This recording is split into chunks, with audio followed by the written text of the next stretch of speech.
Hi hello നമസ്കാരം. എല്ലാ പ്രിയ വിദ്യാർത്ഥികൾക്കും ഏറ്റവും പുതിയൊരു വീഡിയോയിലേക്ക് സ്വാഗതം. 2025 കീം പരീക്ഷയുടെ റാങ്ക് ലിസ്റ്റ് ഏകദേശം ജൂൺ 10 തന്നെ പ്രഖ്യാപിക്കുമെന്ന രീതിയിലുള്ള വാർത്തകളാണ് ഇപ്പോൾ വരുന്നത്. കഴിഞ്ഞ വർഷങ്ങൾ വരെയും രണ്ടായിട്ട് പ്രഖ്യാപിച്ചിരുന്നു. അതായത് ബി ഫാർമസിയും എഞ്ചിനീയറിംഗും രണ്ട് ഡേറ്റുകളിൽ വന്നിരുന്ന റാങ്ക് ലിസ്റ്റ് ഈ വർഷം മുതൽ ഏകദേശം ഒരുമിച്ച് വരാനാണ് സാധ്യത. അപ്പോൾ പല വിദ്യാർത്ഥികൾക്കുമുള്ള സംശയം എഞ്ചിനീയറിംഗ് പോലെയല്ല ബി ഫാർമസി അല്ലെങ്കിൽ ഫാർമസി എന്ന് പറയുന്ന ഒരു ഡിഫറെന്റ് സെക്ഷൻ തന്നെയാണ്. അതിനുള്ള ഗവൺമെന്റ് കോളേജുകൾ ഏതൊക്കെയാണ്, അതിന്റെ റാങ്ക് ലിസ്റ്റ് എങ്ങനെയാണ്, +2 മാർക്ക് ആഡ് ചെയ്യണമോ, ഇൻഡെക്സ് മാർക്ക് എങ്ങനെ കണക്കാക്കാൻ തുടങ്ങി നിരവധി സംശയങ്ങൾ പല വിദ്യാർത്ഥികളും ചോദിക്കുന്നുണ്ട്. അപ്പോൾ നിങ്ങളുടെ എല്ലാ ഡൗട്ടുകളും ഈ ഒരു ഒറ്റ വീഡിയോയിലൂടെ ക്ലാരിഫൈ ചെയ്ത് തരാൻ പോവുകയാണ്. നിങ്ങൾക്ക് ഇപ്പോൾ ഓൾറെഡി വന്നിട്ടുണ്ട് നിങ്ങളുടെ മാർക്ക് ലിസ്റ്റ്. ആ മാർക്ക് ലിസ്റ്റ് ബേസ് ചെയ്ത് നിങ്ങൾക്ക് എത്രമാത്രം റാങ്ക് കിട്ടാം, എങ്ങനെയാണ് ആ ഇൻഡെക്സ് മാർക്ക് കണക്കാക്കേണ്ടത് തുടങ്ങിയ കാര്യങ്ങൾ ഈ ഒരു വീഡിയോയിൽ നമുക്ക് ചർച്ച ചെയ്യാവുന്നതാണ്. അപ്പോൾ നിങ്ങൾ ഈ ഒരു വീഡിയോ ദയവ് ചെയ്ത് ലൈക്ക് ചെയ്തതിനു ശേഷം മാത്രം ഒന്ന് കാണുവാൻ ശ്രമിക്കുക. നിങ്ങൾക്ക് വേറെ ഒരു കുഴപ്പവുമില്ല ഒരു വീഡിയോ ലൈക്ക് ചെയ്യുന്നതിന്. ആദ്യമേ നിങ്ങൾ ഈ ഒരു വീഡിയോ ഒന്ന് ലൈക്ക് ചെയ്ത് നിങ്ങൾക്ക് ഈ വീഡിയോ ഉപകാരപ്രദമായി ഈ ഒരു ചാനലിലൂടെ നിങ്ങൾക്ക് കൂടുതൽ വിവരങ്ങൾ അറിയണം എന്ന് ആഗ്രഹമുണ്ടെങ്കിൽ ആ ഒരു സബ്സ്ക്രൈബ് ബട്ടൺ കൂടി ഞെക്കി ഞങ്ങളോടൊപ്പം തുടർന്നോളൂ.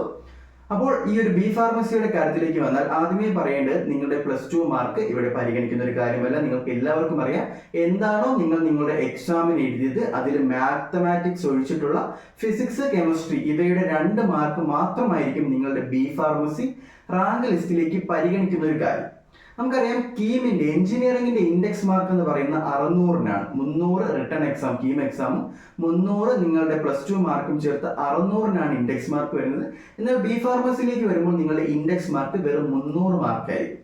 ആ 300 മാർക്ക് എങ്ങനെയെന്ന് പറഞ്ഞാൽ നമുക്ക് 2 എക്സാം ഇവിടെ കണക്കാക്കുന്നുണ്ട്, അല്ലെങ്കിൽ 2 സബ്ജക്റ്റ് കണക്കാക്കുന്നുണ്ട്. ഒന്ന് നിങ്ങൾ എഴുതിയ കെമിസ്ട്രി എക്സാം, മറ്റൊന്ന് ഫിസിക്സ് എക്സാം. നിങ്ങൾക്കറിയാം ഇതിൽ കെമിസ്ട്രി 120 മാർക്കിനും ഫിസിക്സ് 180 മാർക്കിനുമാണ് നിങ്ങൾ ഓരോരുത്തരും എഴുതിയത്. ഇതിൽ ഇൻഡെക്സ് മാർക്ക് എടുക്കുന്ന വിധം എങ്ങനെയെന്ന് ചോദിച്ചാൽ നിങ്ങൾക്ക് ലഭിച്ചിരിക്കുന്ന കെമിസ്ട്രിയുടെ മാർക്കിനെ 2.25 അതായത് 2.25 എന്നൊരു സംഖ്യ കൊണ്ട് ആദ്യം മൾട്ടിപ്പിൾ ചെയ്യുകയാണ് ചെയ്യുന്നത്.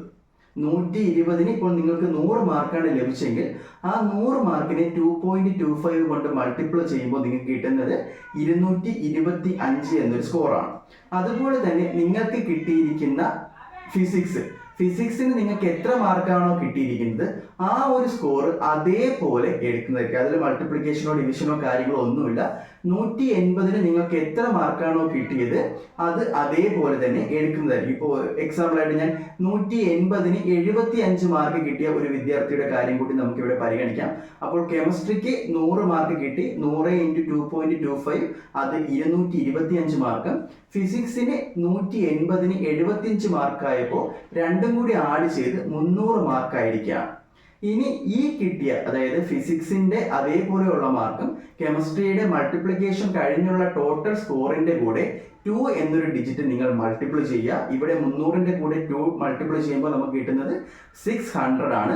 ആ 600-നെ 3 കൊണ്ട് ഡിവൈഡ് ചെയ്യുക, അപ്പോൾ കിട്ടുന്നത് 200 ആണ്. അതായത് ചെയ്യേണ്ട കാര്യങ്ങൾ ഇത്രയേ ഉള്ളൂ. നിങ്ങളുടെ കെമിസ്ട്രി സ്കോർ 2.25 കൊണ്ട് മൾട്ടിപ്പിൾ ചെയ്യുക, ഫിസിക്സിന്റെ സ്കോർ എത്രയാണോ അത് അതുപോലെ തന്നെ കൺസിഡർ ചെയ്യുക, കിട്ടിയ ടോട്ടൽ സ്കോറിനെ 2/3 കൊണ്ട് ഒന്നുകൂടി മൾട്ടിപ്പിൾ ചെയ്യുക. അപ്പോൾ നിങ്ങൾക്ക് കിട്ടുന്ന സ്കോർ 300-നകത്ത് വരുന്ന ഒരു സ്കോർ ആയിരിക്കും. അതാണ് നിങ്ങളുടെ ഇൻഡെക്സ് മാർക്ക്. നിങ്ങൾക്ക് കിട്ടാവുന്ന മാക്സിമം ഇൻഡെക്സ് മാർക്ക് എന്ന് പറയുന്നത് 300 ആയിരിക്കും.